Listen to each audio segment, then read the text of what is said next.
Vous aviez promis la croissance, elle est à 0, mais ce n'est pas de votre faute.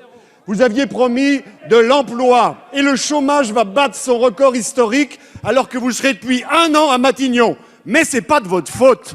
Vous aviez promis le pouvoir d'achat et pour la première fois dans notre pays depuis 30 ans, le pouvoir d'achat a baissé, mais ce n'est pas de votre faute.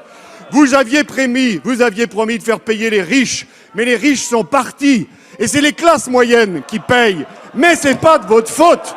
Vous aviez promis de mettre la finance internationale à genoux, mais c'est vous qui êtes à genoux devant la finance internationale pour qu'elle comble nos déficits, mais ce n'est pas de votre faute.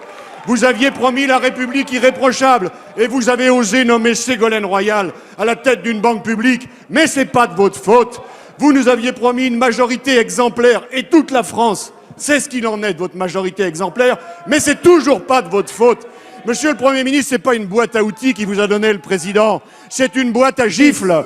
Et dans cette boîte à gifles, il reste encore quelques perles, comme le cumul des mandats. Le cumul des mandats que, mes chers collègues socialistes, vous vous êtes engagés à respecter dès le mois de septembre 2012, en promettant devant vos électeurs, la main sur le cœur, de démissionner de votre mandat local en septembre. Aucun de vous ne l'a fait. Mais ce n'est pas de votre faute, monsieur le Premier ministre. Alors, monsieur le Premier ministre, à force de dire que rien n'est de votre faute, à force de n'être responsable de rien, il ne faudra pas vous étonner si un jour les Français vous disent « Mais qui est le Premier ministre dans ce pays ?» Ce ne sera pas de leur faute. La parole est à monsieur Bernard Cazeneuve, ministre du Budget.